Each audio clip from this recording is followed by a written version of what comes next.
요번에 순종책을 통해 깨달은 것, 느낀 것을 나누도록 하겠습니다. 먼저 파트 1에서는 권위에 대한 개념을 다시 정립할 수 있는 시간이었습니다. 모든 권위의 근원은 하나님이시며 다스리는 사람들은 모두 하나님이 세우셨다. 하나님이 권위를 위임하신 사람에게 반항하는 것은 곧 주님의 명령이나 하나님께 반항하는 것이며 심판을 자초하는 것임을 알게 되었습니다.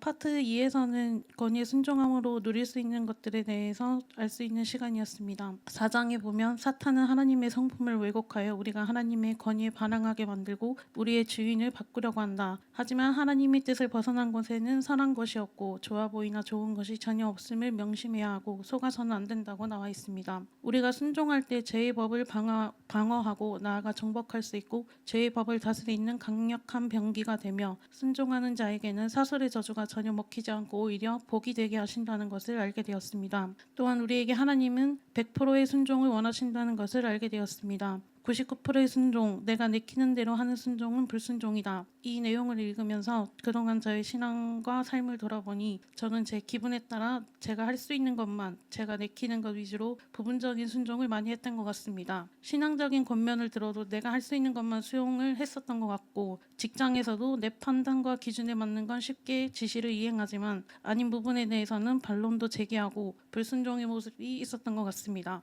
이런 모습을 조명해 주신 하나님께 감사하였고 순도 100%의 온전한 순종을 할 수 있도록 날마다 마음의 휘장이 거치도록 하나님의 도우심을 구해야겠다는 생각이 들었습니다. 그 다음 파트 3에서는 위임된 권위를 대하는 구체적인 방법들을 배울 수 있었습니다. 가정과 사회, 정부 리더십을 대할 때 여호와를 경외하는 마음에서 나오는 공경으로 대해야 하고 그들을 위해서 기도하고 중보하며 그들에게 감사하라. 교회 리더십 사역자들은 배나 존경할 자로 알고 세상 권위의 자리에 있는 사람에게 하는 공경에 갑절로 공경하라. 순종 못할 순간에도 복종하는 태도를 잃지 말라. 지도자가 옳고 그른지 미리 분별하지 말아야 하고 사후에도 판단하지 말아야 한다. 그것은 하나님이 하실 일이며 우리는 복종에 관하여 판단받는다. 하나님만 사람의 마음을 그분 뜻대로 바꾸실 수 있고 마음을 움직이실 성령의 능력을 믿자.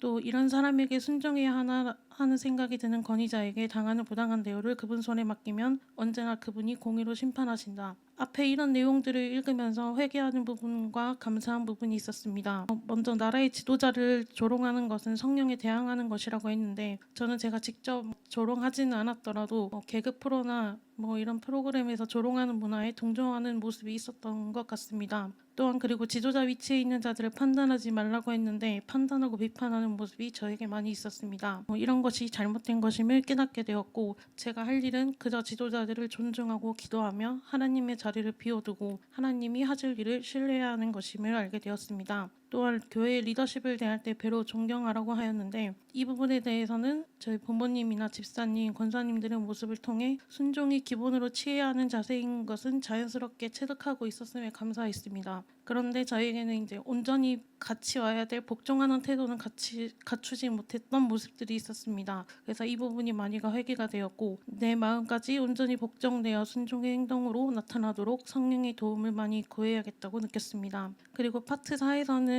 저희가 이 직접적인 거리 아래에서 온전히 순종하면서 온전히 연합했을 때 공동체의 성숙으로 나오는 것들을 배울 수 있었습니다. 초대교회 성도님들은 예수님의 말씀의 권위, 직접적인 권위 아래에서 연합했고 마음과 정신, 행동에서 온전히 하나가 된 120명에게 하나님의 영광이 임했었습니다. 리더의 방법들을 받아들임으로써 하나됨을 지켰고 우리가 하나로 연합될 때 하나님은 리더의 연약함을 뛰어넘어서 그분의 목적을 이루신다는 것을 배웠습니다. 또한 순종 훈련은 믿음 훈련이다를 보면서 앞에서도 많이 나왔지만 믿음은 권위에 순종하는 것과 직접 관련이 있다. 믿음은 명령받은 것을 다 행할 때만 잘한다. 참된 겸손의 태도가 가장 중요하다. 이런 것을 읽으면서 제가 믿음이 왜 안 잘하는지에 대한 답이 있었던 것 같습니다. 그래서 온전한 순종을 할 때 우리의 믿음도 커지고 복종의 차원이 깊어질수록 우리의 믿음도 커진다는 것을 배웠습니다. 그리고 또한 겸손한 태도, 낮은 마음을 지키는 것이 순종의 상을 받을 자리를 지키는 것이고 교만은 모든 순종을 망칠 수 있다는 것을 알았습니다.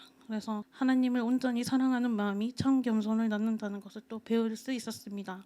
이 책의 내용을 좀 마음에 새기고 계속해서 이것을 잊지 않고 온전한 순종을 행할 때 제 삶에 하나님께서 풍성한 보호를 해주실 것을 믿습니다.